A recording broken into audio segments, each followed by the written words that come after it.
بسم اللہ الرحمن الرحیم الحمد للہ رب العالمین وبہ نستعین وصلی اللہ وسلم علی سید الانبیاء والمرسلین وعلی آلہ واصحابہ اجمعین ومن تبعہم باحسان الی یوم الدین اما بعد۔ ابھی اس نشست میں میں دین کے ایک طالب علم کے لیے، دعات کے لیے، مبلغین کے لیے ایک بنیادی وصف کی اہمیت پر بات کرتا ہوں۔ ایک دین کا جو طالب علم ہوتا ہے، اللہ کی شریعت پڑھنے کے بعد، دین سے متعلق پڑھ لینے کے بعد، جب لوگوں کو بتانے کی بات آتی ہے، جسے مدعو کہتے ہیں، مدعو سمجھتے ہیں نا؟ مدعو کس کو کہتے ہیں پتہ ہے؟ کون کون ہوتا ہے مدعو پتہ ہے آپ کو؟ ایسا نہیں ہے، شریعت میں مدعو کہتے ہیں جو بھی ہمارا مخاطب ہے۔ آپ میرے مدعو ہیں فی الحال۔ مدعو صرف غیر مسلم نہیں، اللہ کے رسول صلی اللہ علیہ وسلم جب کفار کو، مشرکین کو اللہ کے دین کی دعوت دی تو وہ ان کے مدعو تھے۔ جب آپ صلی اللہ علیہ وسلم نے خطبہ ارشاد فرمایا تو جو سامنے بیٹھے تھے وہ آپ کے مدعو ہیں۔ آپ صلی اللہ علیہ وسلم نے جب ابو بکر صدیق کو کوئی بات بتائی ہو تو ابو بکر آپ کے مدعو ہیں رضی اللہ عنہ۔ آپ صلی اللہ علیہ وسلم اپنے گھر میں ام المؤمنین عائشہ کو کوئی بات بتائی ہو، وہ آپ کی مدعو تھی۔ بات واضح ہوگی آپ کو؟ مدعو کا مطلب یہ ہوتا ہے کہ جو ہمارا مخاطب ہے۔ تو میں آپ کو یہ بتانا چاہ رہا تھا کہ اللہ سبحانہ و تعالیٰ کے دین کا علم آنے کے بعد شریعت کا جو حصہ ہمارے سینے میں ہے، اس سلسلے میں مدعو سے متعلق بہت فکر مند ہونا چاہیے۔ پھر مدعو میں فرق ہے، اس میں مسلمان ہیں، اس میں غیر مسلم ہیں، اس میں مرد ہیں، عورتیں ہیں، بڑے ہیں، چھوٹے ہیں، شہر کے لوگ ہیں، دیہات کے لوگ ہیں، پڑھے لکھے لوگ ہوتے ہیں، اور علم سے دور اور محروم ایسے بھی لوگ ہوتے ہیں، امراء ہوتے ہیں، حکمران ہوتے ہیں، ذمہ داران ہوتے ہیں، عام سیدھے سادی رعایا ہوتی ہے، اساتذہ ہوتے ہیں، والدین ہوتے ہیں، کسی بھی شخص کے مدعو ہونے میں۔ تو پھر ظاہر بات ہے ہر ایک کے لیے ایک ہی اسلوب نہیں ہوگا نا، ہر ایک کے لیے ایک ہی طریقہ نہیں ہوگا نا۔ لیکن ایک بات جو بنیادی ہے وہ یہ کہ ایک دین کے طالب علم کو، ایک مبلغ کو، داعی کو اپنے مدعو سے متعلق بہت فکر مند ہونا چاہیے، بہت فکر مند ہونا چاہیے، جسے کہتے ہیں حساسیت۔ جیسے ہمارے اپنے گھر میں کوئی بیمار ہو، لا قدر اللہ، ان کی شفا یابی کے لیے ہمارے دل میں کتنا درد ہوتا ہے، کتنے فکر مند ہوتے ہیں۔ ہمارا چہرہ بتاتا ہے، ہمارا رہن سہن بتاتا ہے کہ کچھ تو ہے جس کی ہم کو فکر ہے، کوئی تو بات ہے جو ہمیں ستا رہی ہے۔ سامنے والا پوچھ ہی لے گا کہ جو ہے مطلب آپ دائم الفکرہ ہیں، آپ ہمیشہ سوچتے رہتے ہیں، آپ ہمیشہ فکر مند رہتے ہیں۔ تو اس کو یہی چیز ہونی چاہیے کہ جو ہے مطلب جو ہمارا مدعو ہے اس سلسلے میں ہم فکر مند ہوں۔ حتیٰ کہ استاذ ہے، وہ کسی کلاس میں پڑھاتا ہے، اس کے طلبہ اس کی مدعو ہیں، ان کے بارے میں اسے فکر مند ہونا چاہیے۔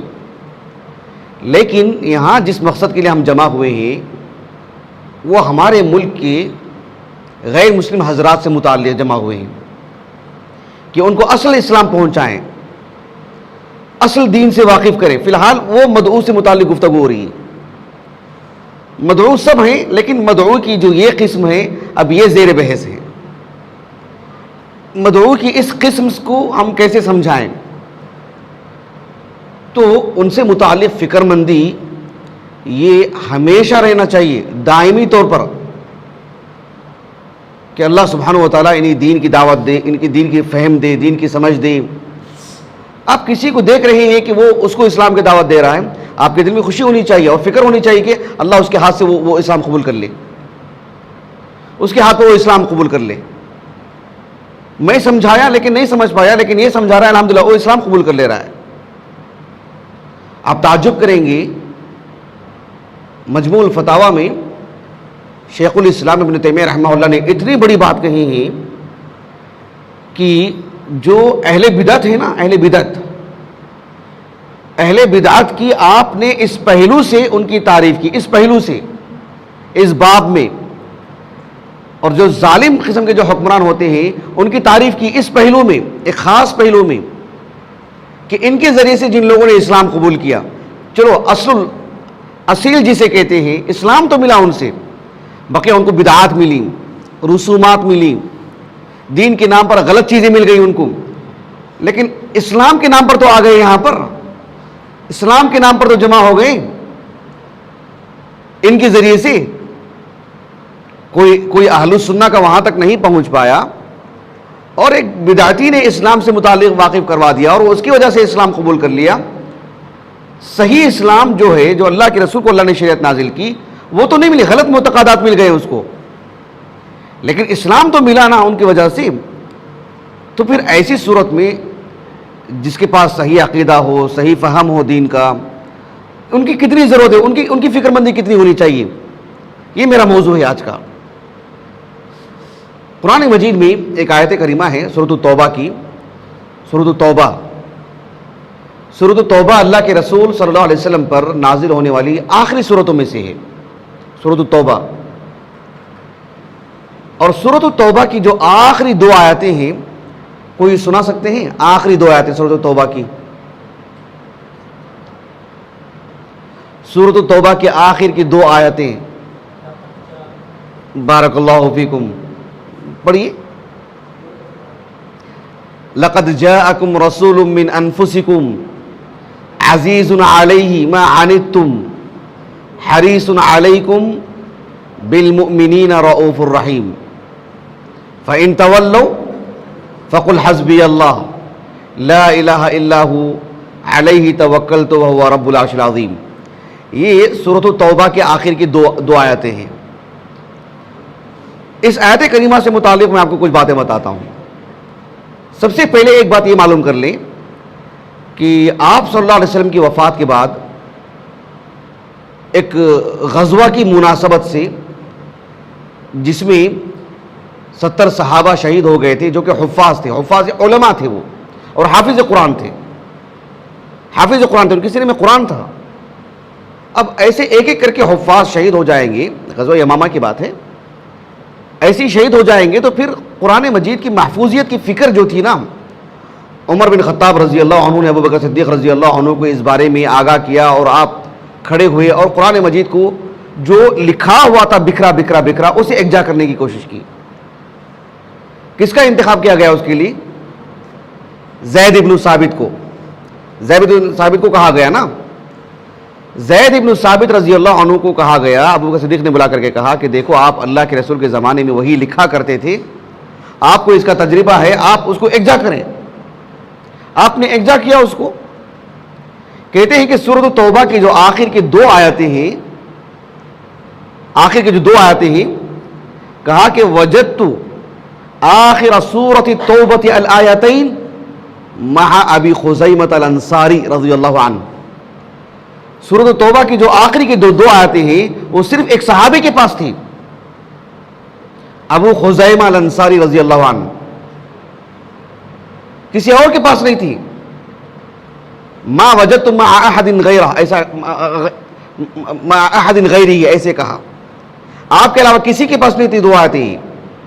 کیا مطلب؟ لکھی ہوئی نہیں تھی, یادداشت میں سب کی تھی. کچھ صحابہ حفاظ بھی تھے, اللہ کے رسول نمازیں بھی پڑھتے تھے, صحابہ کے علم میں تھی وہ آیت کریمہ, لیکن ایکجا کرنے کی جب بات آئی لکھت میں, تو لکھی ہوئی انہی کے پاس نہیں, یہ 2 آیتیں کسی اور کے پاس نہیں تھی. یہ مطلب اس کا, یہی کہا شارح نے حدیث نے. اب 2 آیتوں کو انہوں نے لے لیا. یہ ایک بات تھی ان 2 آیتوں سے متعلق. ان 2 آیتوں میں, اور بالخصوص آخر سے جو پہلی والی آیت ہے, لقد جاءکم رسول من انفسکم عزیز علیہ ما عنتم, اس میں اللہ کے رسول صلی اللہ علیہ وسلم کی جو فکر مندی تھی اپنے مدعو سے متعلق، بالخصوص اہل اسلام سے متعلق، جو تڑپ اللہ کے رسول کی ہے وہ اس میں بیان کیا گیا ہے۔ اللہ تعالیٰ نے کہا لقد جاءکم رسول من انفسکم۔ میں چاہ رہا تھا کہ اس آیت کریمہ کو آپ کے سامنے ایک حصہ لے کر کے بیان کروں تفصیل سے، ایک حرف پر گفتگو ہو، ایک کلمے پر گفتگو ہو، لیکن ابھی مشکل ہے اس نشست میں، لیکن اجمالی معنی بتا دیتا ہوں آپ کو۔ اللہ تعالیٰ نے کہا کہ لقد جاءکم رسول من انفسکم عزیز علیہ۔ کیا معنی عزیز کے؟ عزیز کے معنی کیا ہیں؟ یہ اردو میں ہے، یہ میرے عزیز ہیں، یہ میرے قریبی ہیں، عزیز بھائی، عزیزم، یہ اردو میں ہے۔ عربی زبان میں عزیز کے 4 معنی آتے ہیں، اس میں کا ایک معنی یہ ہے کہ عزیز یعنی شدید، عزیز یعنی شدید، یعنی کسی چیز کا گراں گزرنا، کوئی چیز سخت ہو کسی انسان پر، فکری طور پر کسی رائے کو سن لیا، کسی بات کو دیکھ لیا، کسی منظر کو دیکھ لیا، عزیز علیہ، یہ چیز تو اس پر بہت گراں گزری۔ عزیز علیہ ما عنتم، ما عنتم، عنت کی معنی الشدہ والقوہ، یعنی اللہ تعالیٰ نے کہا کہ ایک مسلمان کو جس طرح کی بھی تکلیف ہو، اللہ سبحانہ و تعالیٰ جو احکام نازل کی سب کا خیال کر کے نازل کیا جاتا نا۔ کسی فرد کو تھوڑی آسانی ہوتی ہے، کسی فرد کو تھوڑی مشکل ہو جاتی ہے۔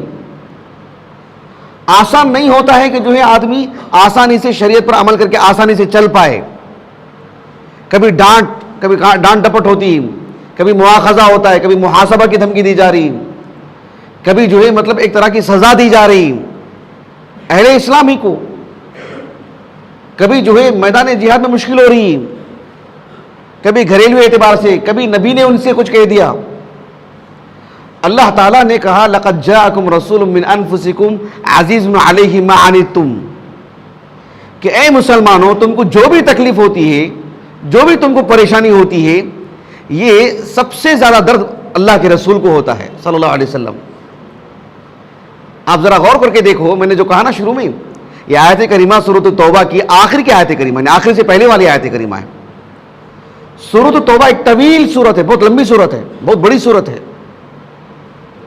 اس سورت میں بہت سارے باتیں کہی گئی ہیں، اس سورت کی جو احکام ہیں، اس سورت میں جو مسائل ہیں، اس سورت میں غزوہ تبوک کا ذکر ہے، اس صورت میں انفاق سے متعلق ابھارا گیا ہے، اس صورت میں کئی مسائل ہیں۔ اس صورت میں 3 صحابہ کو غزوہ تبوک میں ایک سزا دی گئی، ان کو بیکاٹ کیا گیا ان کا، کیا کچھ نہیں کہا گیا اس صورت کے اندر۔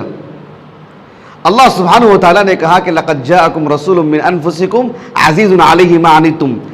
اس صورت میں جتنی بھی باتیں بیان کی گئی ہیں جو وقتی طور پر ایک مسلمان کو عمل کرنے کے لیے تکلیف ہوتی ہے، اللہ تعالیٰ نے کہا کہ دیکھو یہ جو بھی تمہارے ساتھ معاملہ ہوا ہے یہ تمہارے حق میں بہتری کا معاملہ ہے۔ کیوں؟ نبی تمہارے لیے ہمیشہ فکر مند رہتے ہیں، آپ کی اصلاح کی جو ہی نہیں فکر رہتی ہے، آپ کو جہنم سے بچانے کی فکر رہتی ہے۔ اس کی وجہ سے جیسے استاذ ہوتا ہے نہیں، پڑھتا نہیں 2 مار مار دیتا ہے، باپ دیکھ رہا ہے کہ سدھرتا نہیں 2 مار مار دیتا ہے، کیوں مارتا ہے؟ وہ نفرت کی وجہ سے نہیں نا، اس کی اصلاح ہو جائے۔ تو نبی آپ کے ساتھ بیکاٹ کیے، نبی نے آپ کو جو ایسے اور ایسے کہا ہے، نبی نے کبھی آپ کا کان پکڑا، مثلا نبی نے آپ سے کچھ ایسے اور ایسے کہہ دیا، احکام سخت نازل کیے گئے، یہ سب کیا ہیں؟ آپ کی بہتری کے لیے، آپ کے لیے نبی ایک طبیب کی حیثیت رکھتے ہیں، ایک مشفق طبیب کی طرح، ایک رحیم باپ کی طرح۔ فخر الدین رازی رحمہ اللہ نے کہا لقد جاءکم رسول من انفسکم عزیز علیہ ما عنتم، یعنی اللہ کے رسول گویا کہ ایک طبیب ہیں جو بر وقت آپ کا آپریشن کر رہے ہیں،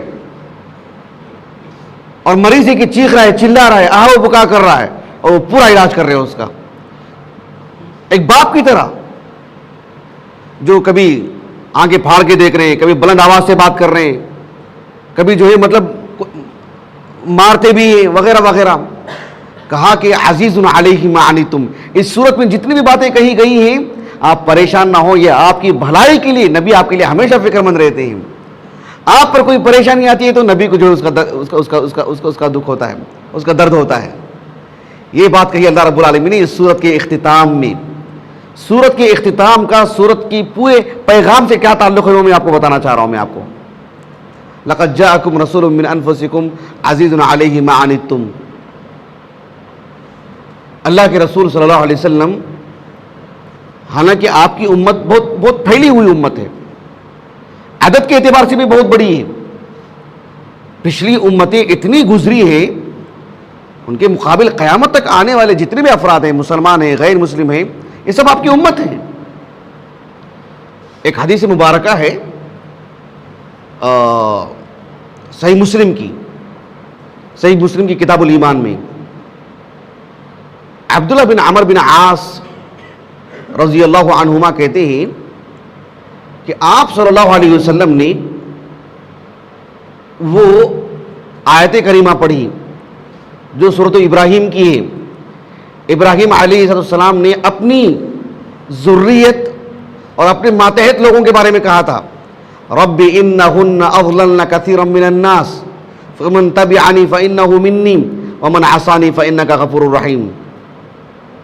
کہ اے اللہ، یہ جو اصنام ہیں، یہ جو شرک کے جو مظاہر ہیں، کفر کے جو مظاہر ہیں، یہ میری ذریت کو نقصان پہنچا رہی ہیں، تیری عبادت سے دور کر رہے ہیں، یعنی جہنم میں لے کے جا رہے ہیں.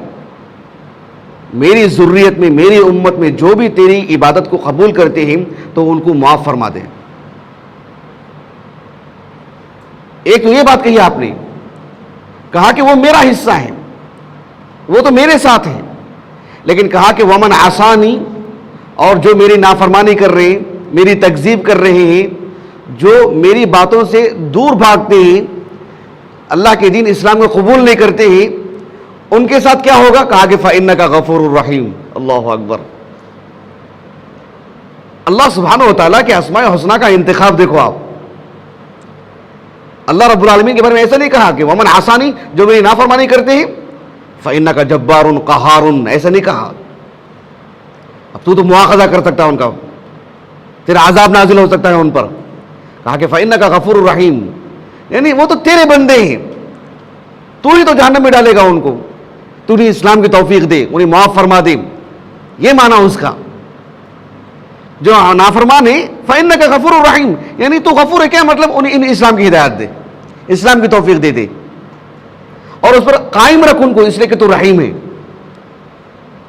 جب اس آیت کریمہ کو پڑھا اللہ کے رسول نے صلی اللہ علیہ وسلم، اور آپ نے سورۃ المائدہ کے آخری سے پہلے والی جو آیت کریمہ ہے، جو عیسیٰ علیہ السلام کی دعا ہے، کہا کہ ان تعذبہم فإنہم عبادک وان تغفر لہم فإنک انت العزیز الحکیم.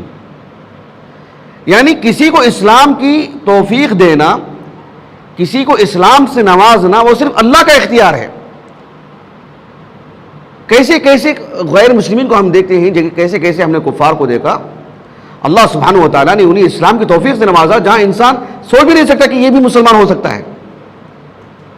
ان کو اللہ سبحانہ و تعالیٰ نے اسلام دیا. اللہ تعالیٰ عزیز ہے، ہر چیز پہ غالب ہے. وَإِن تَغْفِرْ لَهُمْ فَإِنَّكَ أَنْتَ الْعَزِيزُ الْحَكِيمُ. کیسے کیسے لوگوں کو اللہ نے اسلام کی دعوت اسلام سے نواز دیا.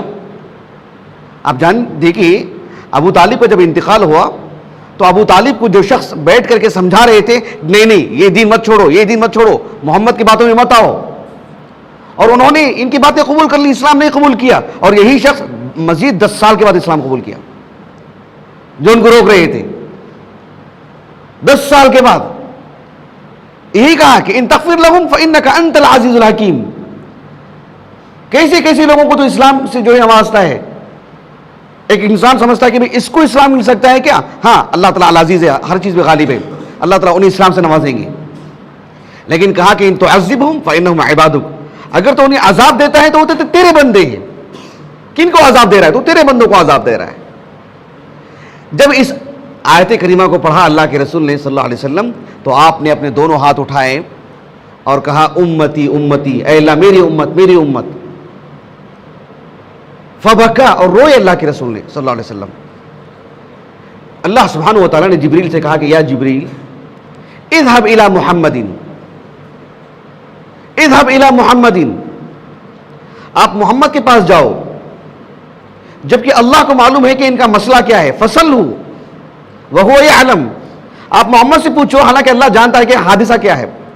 ما یبکیک، کیوں رو رہے ہیں آپ، کون سی چیز رلا رہی ہے آپ کو؟ اللہ کے رسول نے کہا کہ میری امت کی وجہ سے. اور جبرائیل اللہ کے رسول اللہ تعالیٰ کے پاس گئے، وَهُوَ يَعْلَمُ، اور اللہ جانتے ہیں کہ کیا مسئلہ ہے. جب اللہ تعالیٰ کو بتائے کہ ایسی بات ہے، جب کہ اللہ جانتے ہیں، تو اللہ نے کہا کہ اذهب الى محمد، اذهب الى محمد، محمد کے پاس جاؤ اور جا کر کے ان سے کہو کہ فقل انا سنرضیک فی امتک ولا نسوءک، آپ کی امت سے متعلق ہم آپ کا دل خوش کر دیں گے، ایسا معاملہ کریں گے آپ کے ساتھ، آپ کو رسوا نہیں کریں گے ہم. ایسا نہیں ہوگا کہ آپ دکھی ہو جائیں گے آپ کی امت کے بارے میں. آپ نے جو دو ہاتھ اٹھا کے اللہ سے دعا کی، جو روئے نا آپ نے، اللہ کے ہاں اس کی قدر ہے، نا قدری نہیں ہوگی آپ کی ناسوں کی. کہا کہ انا سنرضیک فی امتک. یہ ظاہر بات ہے، اتنا بڑا جو انعام ملا اللہ کے رسول کو، تو وہ درد کیسا ہوگا اللہ کے رسول کا، کتنی گہری فکر تھی رہی ہوگی اللہ کے رسول کی. اس موضوع سے متعلق قرآن مجید میں آیات بہت ہیں. لعلک باقع نفسک علی آثارہم ان لم یؤمنوا بہذا الحدیث اسفا، سورہ کہف کے آغاز میں، سورہ شعراء کے آغاز میں دیکھیے طاسیم میم تلک آیات الکتاب المبین لعلک باقع نفسک الا یکونوا مؤمنین. لیکن دلچسپ بات یہ ہے کہ اس آیت کریمہ کا ایک ایک شق پڑھنا ضروری ہے، ایک ایک کلمہ کتنا موضوع اور مناسب. جو آپ کو اردو میں کسی اور زبان میں ہم بولیں گے، وہ گہرائی، وہ مزہ، وہ لذت نہیں ملے گی، وہ چاشنی نہیں ملے گی آپ کو. جو آپ کو عربی زبان میں اللہ نے جو قرآن نازل کی، جو ایک ایک کلمہ آپ کو بتاتا ہے، ظاہر بات ہے اس کے لیے وقت چاہیے. اللہ سبحانہ و تعالیٰ نے ایک سورۃ الکہف کے آغاز میں کہا، ایک سورۃ الشعراء کے آغاز میں، اور ان ہر دو سورتوں میں کئی واقعات، کئی باتیں اللہ نے بتائیں اور آپ کو تسلی دی گئی آپ کے اس درد کی وجہ سے. لعلک باقع نفسک الا یکونوا مؤمنین، اور وہاں کہا لعلک باقع نفسک علی آثارہم ان لم یؤمنوا بہذا الحدیث اسفا. تمہید میں یہ بات کہہ کر کے آپ کو کئی واقعات کے ذریعے سے آپ کا دل ٹھنڈا کیا گیا، آپ کو تسلی دی گئی. آپ کو اللہ کے رسول نے صلی اللہ علیہ وسلم ایک حدیث میں اپنا مقام بتاتے ہوئے کہا، جو متفق علیہ حدیث ہے، صحیح بخاری کی کتاب الرقاق میں اور بھی کئی مقامات پر ہے، صحیح مسلم کی کتاب الفضائل میں. اللہ کے رسول صلی اللہ علیہ وسلم نے کہا کہ انما مثلی و مثل الناس کمثل رجل استوقد نارا.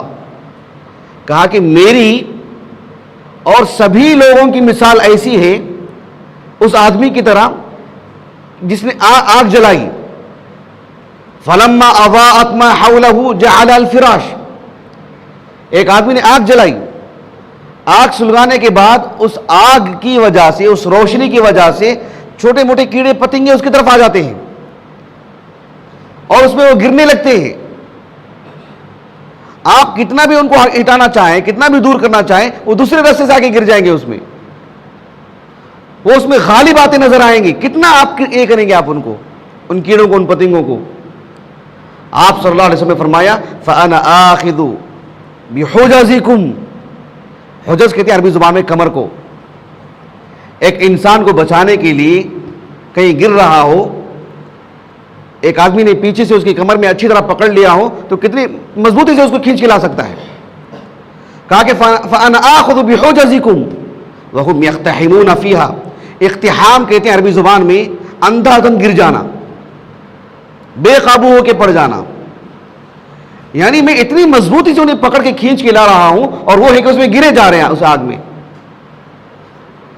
اللہ کے رسول نے ایک مثال میں اپنے درد کو بیان کیا، اپنے درد کو بیان کیا اللہ کے رسول نے صلی اللہ علیہ وسلم.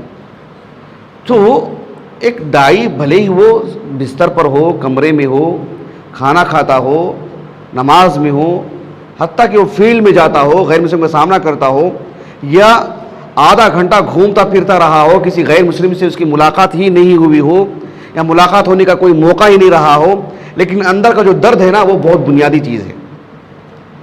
کیونکہ کسی کو دعوت دینا کوئی رسم نہیں ہے، یہ ہماری زندگی کا کوئی طریقہ نہیں کہ آج دو کو کل دو کو، ایک درد کی چیز ہے یہ. آدمی ہمیشہ حزین رہے اس باب میں کہ جو یہ کیسے لوگ ہیں. لیکن مدعو تو سب ہیں. ایک شخص اپنے باپ اپنے بیٹے کے بارے میں, کبھی اپنے باپ کے بارے میں, کبھی اپنے بڑوں کے بارے میں, اپنے چھوٹوں, اپنے رشتہ دار, عزیز اقارب, کسی کے باب میں بھی, غیر مسلم بھی ایک مدعو ہے. مدعو صرف غیر مسلم نہیں ہے, وہ مدعو کا ایک حصہ ہے وہ. لیکن چونکہ زیر بحث وہ مدعو ہے تو بات وہ چل رہی ہے. ہاں, ایسا مت کہیں مدعو کون ہے تو وہ مدعو وہ نہیں ہے. مدعو اکیلا نہیں ہے, آپ فی الحال بھی مدعو ہیں, یہ مطلب ہے اس کا. وہ بھی ایک مدعو ہے, لیکن فکر مندی سب کے حق میں ہونی چاہیے جس کا اللہ نے جس کا مکلف بنایا ہے. اللہ تعالیٰ سے دعا ہے کہ اللہ تعالیٰ ہمیں اللہ کے رسول صلی اللہ علیہ وسلم کی اقتداء میں, آپ کی تابع داری میں, ہمیں جس کا اللہ نے مکلف بنایا ہے, جتنی ہماری طاقت ہے, اللہ تعالیٰ ہمیں فکر مندی سے زندگی گزارنے, ایک تڑپ کے ساتھ, اور ان تک پہنچنے, ان کو اپنی بات بتانے کے اللہ میں توفیق دے, سعادت دے. سبحانک اللہم و بحمدک اشہد ان لا الہ الا انت استغفرک و اتوب الیک.